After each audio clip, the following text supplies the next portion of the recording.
Hello friends, my name is Shivam from DevOps Schools and I will help you to enable your learning process in various technologies of DevOps, artificial intelligence, machine learning, big data and many more. This is our initiative to help you by sharing multiple tutorials and videos. And if you want any specific tutorials or any particular topic, then please do comment in the below comment section and I will help you with it.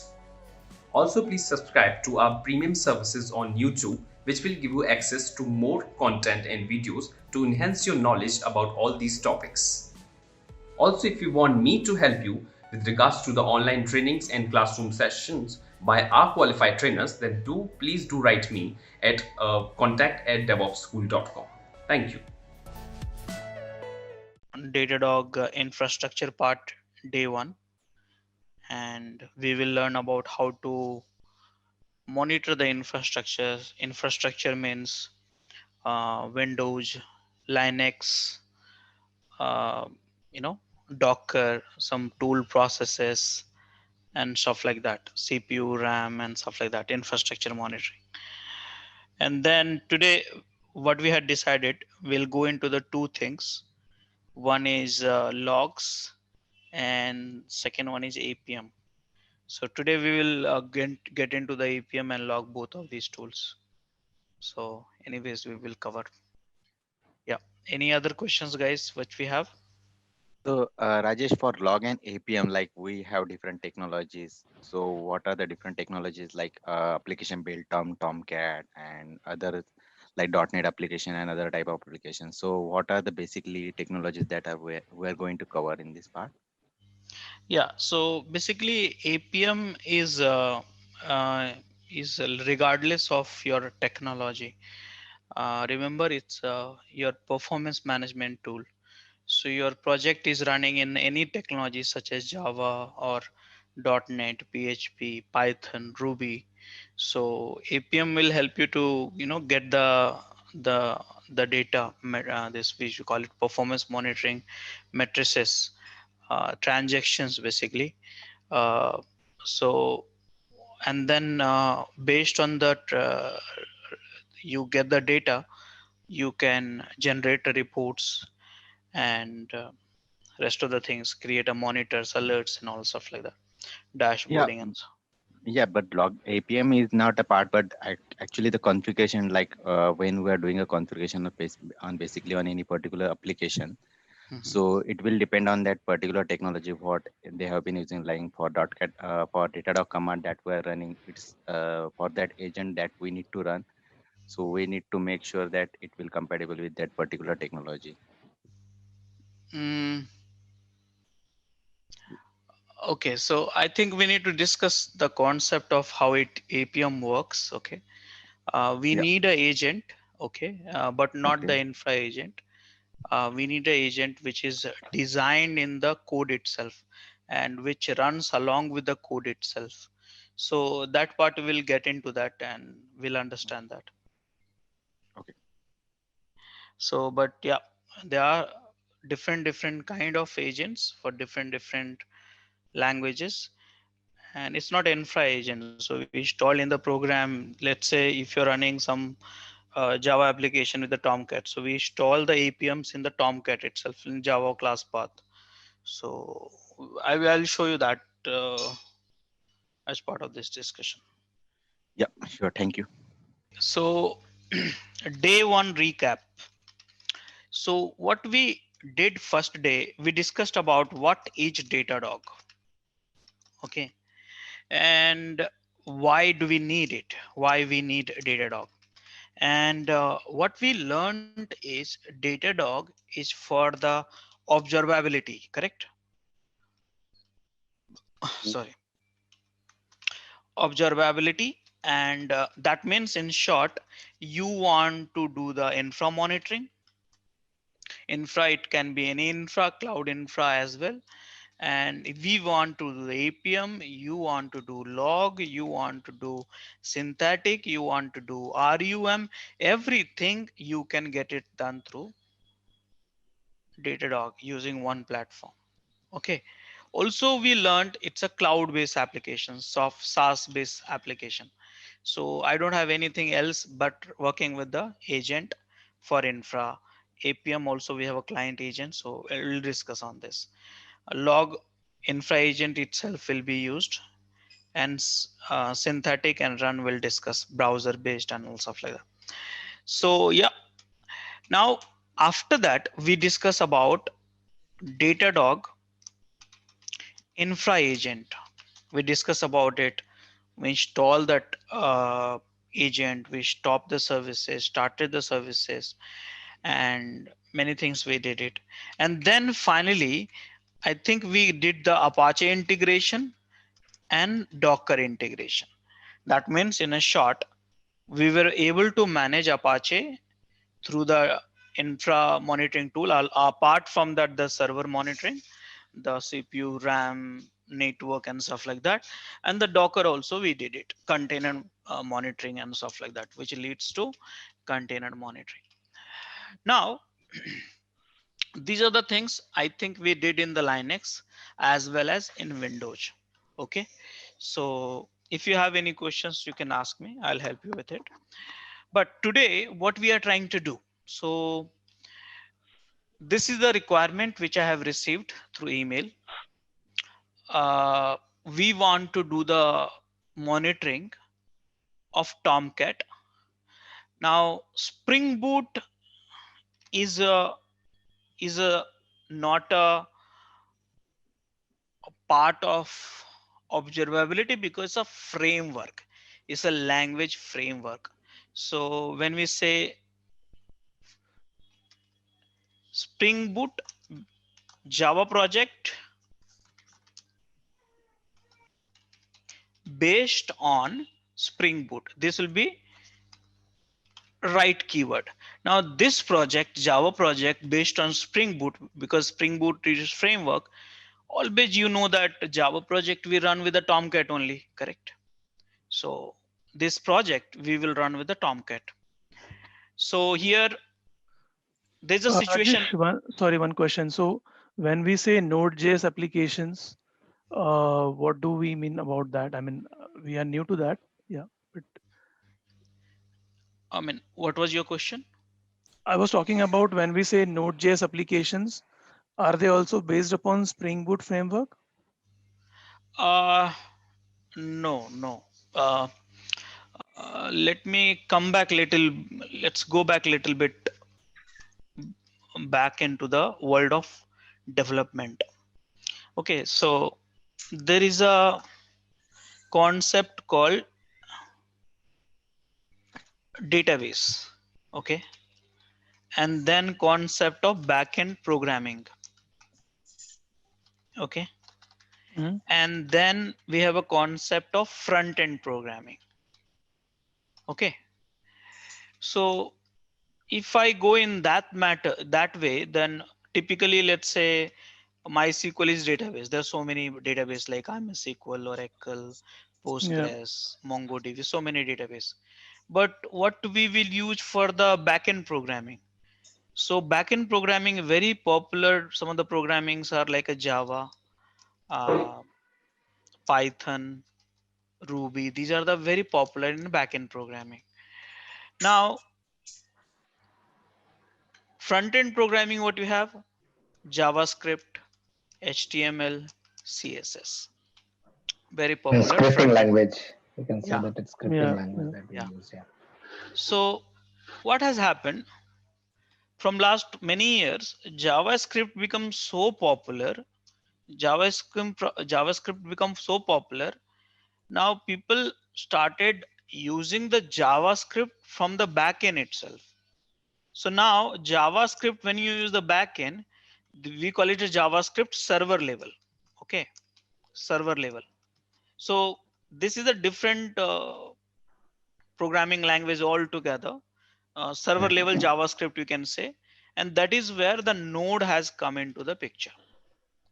So this, when you say node, sorry, what you said, I, I missed the name. Node.js. Yeah. Node.js, yeah, Node.js Okay. has come into Okay. the picture. Got So it. now Yeah. Node.js is basically it's a JavaScript framework, but it's used in the backend, not in the front end. Now, if you use the front end, then typically many people use jQuery or React or Angular and all stuff like that. Angular, yeah, yeah, Yeah. yeah, got it. So this is the front end. But after that, what has happened? You know, now I'm coming back to the Java world, okay, or Python or Ruby. So what has happened? Uh, Java development is very, time consuming. Python development is also core. I'm talking the core Java, core Python, core Ruby. Okay, so it's very time consuming, and people have realized that you could. Okay, so most of us are doing the same programming, right? Let's say I'll ask you, sir, can you develop a software in Java? Do have a login, registration, validation, this, that, and blah blah blah blah. So you will also do the same thing. Other people also will do the same thing. To avoid the repeat work by whole world and reuse the work rather than reinventing the wheel again and again, then concept has come of framework, programming languages framework. And framework, what they do, it's like a program itself. Java is a programming language, but in the framework, you will get many functionality already built in. Okay. So now Spring Boot has become a framework, but for what? Java. Same way for Python, Django, and stuff like that. I think spelling I'll mistake and all stuff like that. So now what these frameworks are doing, okay, what these frameworks are doing, uh, these framework, when you use it, they have a already inbuilt software which you can reuse it to avoid the repeat work. Okay, so that way your software development will become very faster. So that is a framework. So this is what someone has sent a request. uh, Spring Boot. So Spring Boot is what? Framework. Framework in what? Java. Java projects runs in what? So now guys, after this, you need a runtime environment, right? Runtime environment. So how do we run this? So here we run in a Java virtual machine or Python virtualization. Python virtual, we run Python program. Java virtual machines, we run Java program. In the Java virtual machine, either you run the Spring Boot, which is written again using Java, or a core Java project. Both are same. Now this runtime environment, okay, need to be accessible on the port number. Okay, you running is okay. See, running is okay, but how can you access over the port number and then some interfaces? Then that is where the world has come for the application server. So application server like a Tomcat is being used for uh, accessing the Java applications and running the Java applications. So in short, let me tell you, Tomcat will run your Java application powered by Spring Boot framework. Did you understand that now? Yeah, yeah. Yes, sir. Okay. So now the question was Tomcat, which is a Java based project on Spring Boot. But guys, it can be anything. I don't care. It can be Python also. It can be Ruby also. It can be Node.js also. It can be anything. I don't care because that's not which I'm monitoring. What I'm monitoring is application server, and application server, whichever is running, automatically get monitored. If you want to include or exclude, that's a different thing. Okay, that's a applications. So now here guys, understand that this Tomcat is a applications. Okay, this Tomcat is applications run in Java. So what do you need to monitor? Java JVM environment. Okay, so I'll discuss this one in some time. Second thing is Kubernetes. So, Rajesh, I think Tomcat is on mic. If you talk about that Microsoft technology, that is say IaaS that we use for Microsoft technology, the Tomcat is for the Java, right? It's a uh, No. Tomcat is for the Java, but not Microsoft technology. Yeah, that's what I'm talking. Saying that's what I'm saying. The Tomcat is for Java, but for Microsoft we use the IIS, Okay, yeah. In the right? competition with IES, which is for the .NET. See here, Correct, correct. Yeah, yeah, Tomcat help runs with the Java help. yeah. IIS runs with the .NET help. Okay. Yes, Microsoft technology Here, uses the .NET help. here Yeah. you will write a, in this, you will write a .java program. And here you will write a this .NET program. Yeah, .NET ESP, yes, .NET, correct, C correct. Sharp, Yeah, .NET, and also. correct. Yeah, yeah. Okay, so this is the way. So guys, conceptually, every languages is having same thing. Let me tell you, every languages has a programming language.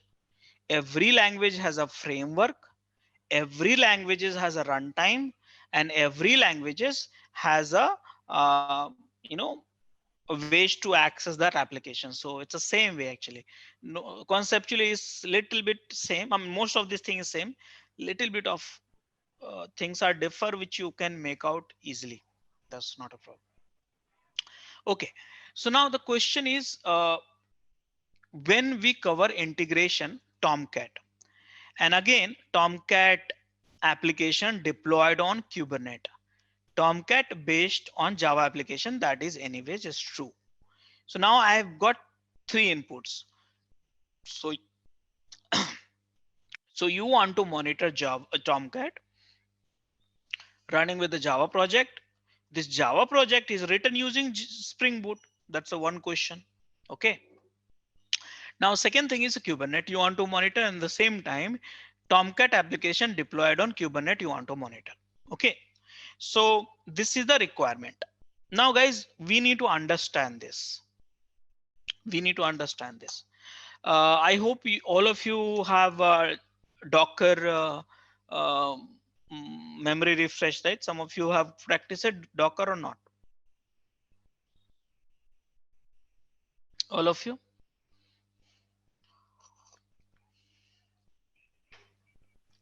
Sorry, Rajesh, did not get your question actually. My question was like, are you comfortable? Are you all? I hope you are comfortable with the Docker, right? Yeah, yeah. I mean, Yeah, yeah. Yeah. Yeah. So we did the last time monitoring. So I hope you remember that. So guys, understand this. What is Kubernetes? What is Kubernetes? So I may not be able to teach you Kubernetes because it's a pretty long course.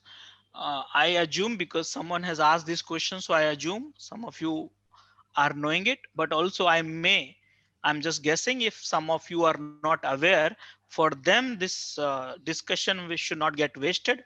So just I'll cover the 5 minutes of introduction. What is Kubernetes? So guys, think about it, the problems. This is the Kubernetes is a platform or tool, whatever you wanna say it.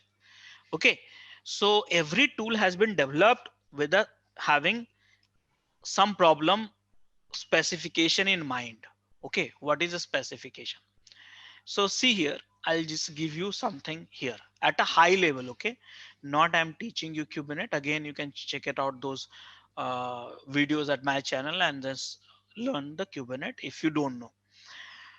Problem is very simple, guys. Problem is this is a one node.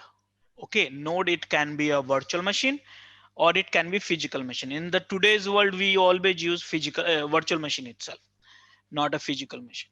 So here we are running having a Docker. Okay, so we are running Docker here. Now Docker created a container 1, 2, 3.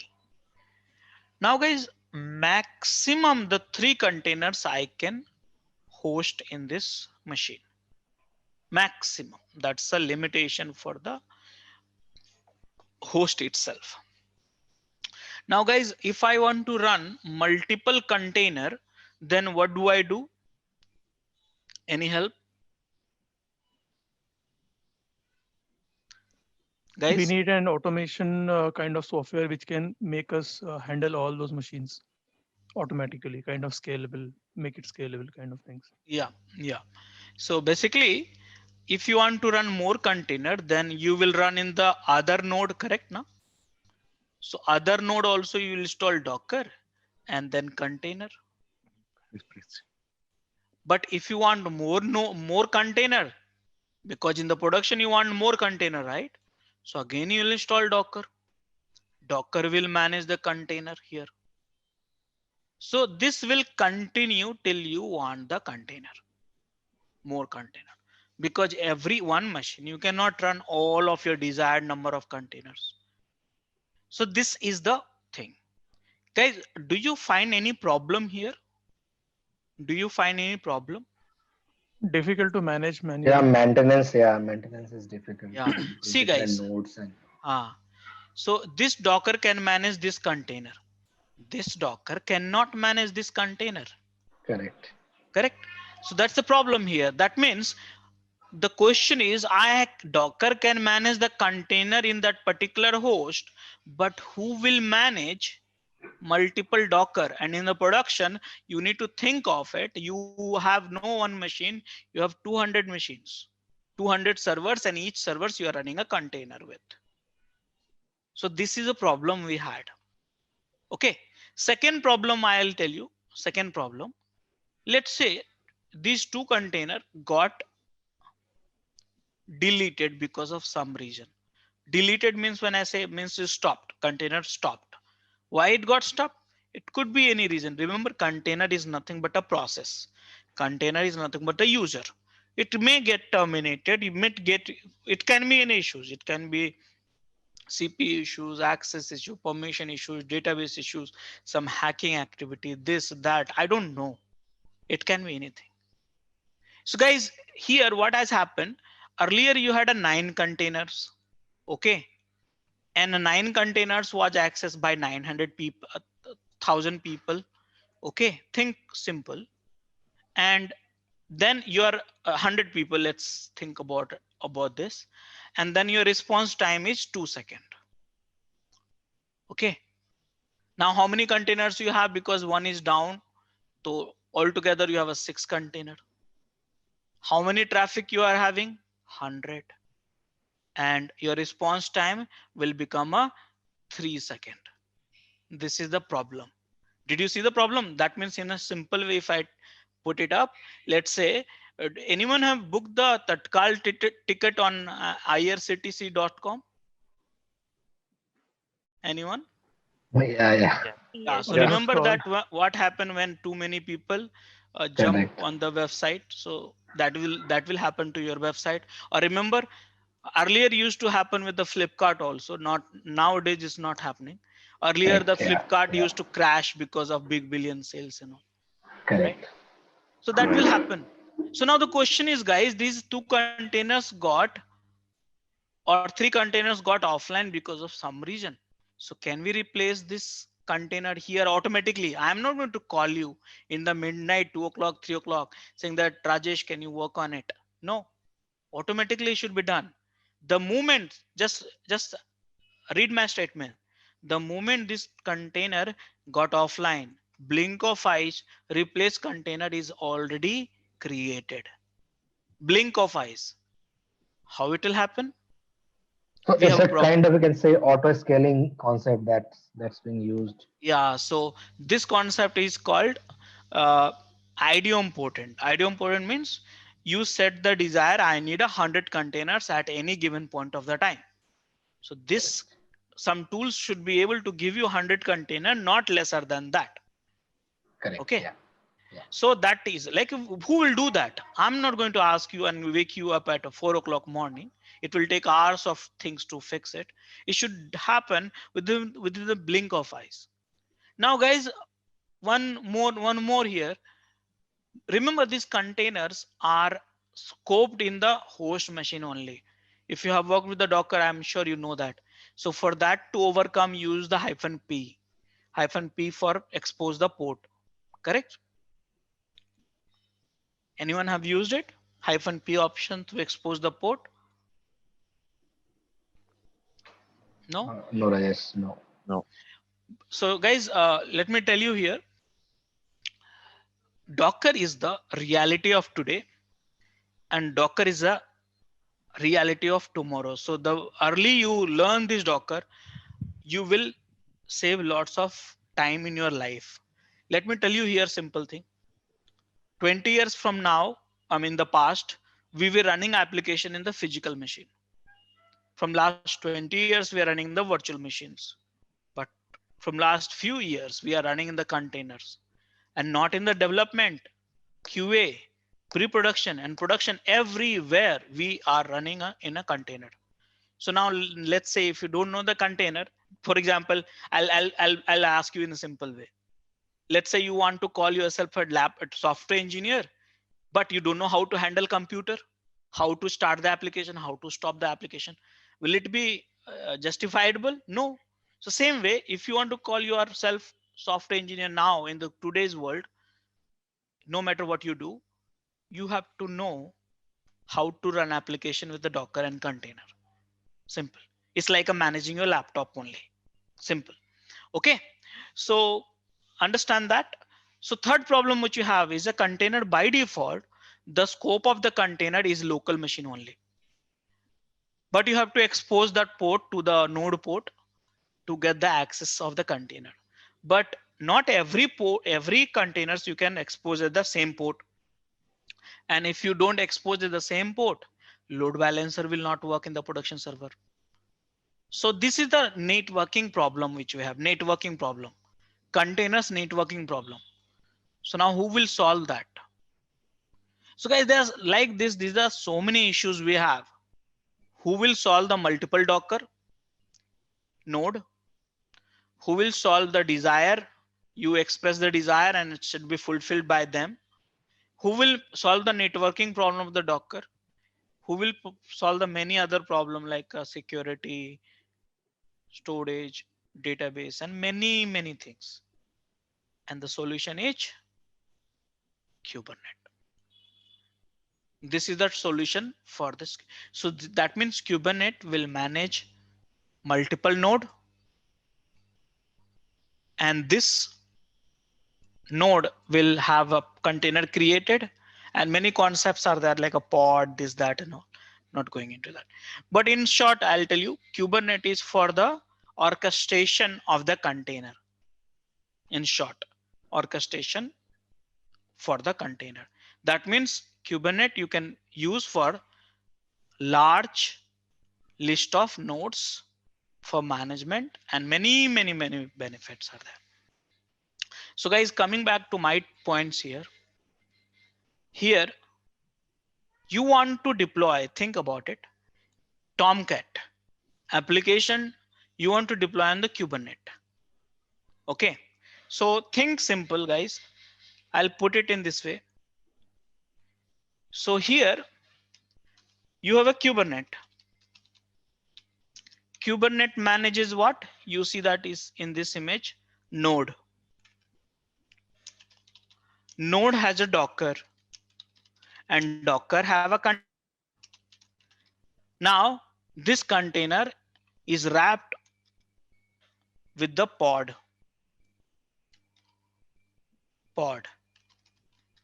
by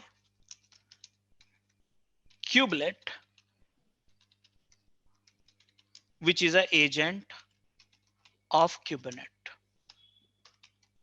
Okay. So guys, ultimately you see that here, this is the flow. Think about it. This is the flow.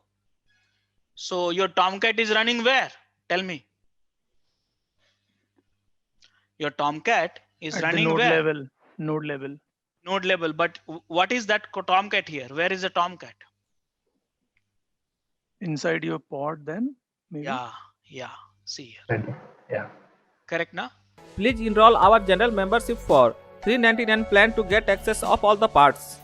Along with that, you can access our other tutorials such as Docker, Ansible, Jenkins, Terraform, Splunk, AWS, Azure, and various other DevOps related premium tutorials with our channel membership. If you would have any issues with our channel membership, you can drop an email to us at contact@devopsschool.com, or you can also unsubscribe from channel membership anytime if you don't want to continue or did not like the video. To get our channel membership, click onto the join button, select the 3D99 plan and grow your skills immensely. Please be kind enough to like it, and you can comment any of your doubts and queries. We will reply to them at the earliest. Thanks for watching.